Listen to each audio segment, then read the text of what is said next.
ஆதியிலே வார்த்தை இருந்தது, அந்த வார்த்தை தேவனிடத்தில் இருந்தது, அந்த வார்த்தை தேவனாய் இருந்தது என்று வேதம் சொல்லுகிறது. வார்த்தையாகிய வசனம் விதைக்கப்படும் போது உங்கள் குடும்பங்களில் இருக்கக்கூடிய இருளின் மந்தாரங்கள் வெளியேற்றப்படும். ஆண்டவர் சொல்லும்போது வெளிச்சம் உண்டாக கடவுது என்று சொன்ன ஒரே வார்த்தையில அந்த இடம் முழுவதும் வெளிச்சம் உண்டானது. அந்த இடம் முழுவதும் ஒரு பிரகாசம் உண்டானது போல அந்த வார்த்தை துணிக்கப்படும் போதே கட்டுகள் உடைக்கப்படும், கண்ணிகள் பொட்டி தெறிக்கும், உங்கள் குடும்பத்தில் இருக்கக்கூடிய இருளின் மந்தாரங்கள் விலகும் என்று ஆண்டவர் வாக்கு கொடுக்கிறார்.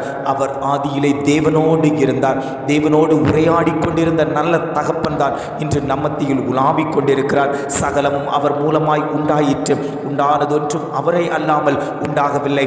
எந்த ஒரு காரியமும் தேவனை அறியாமல் உண்டாவது இல்லை.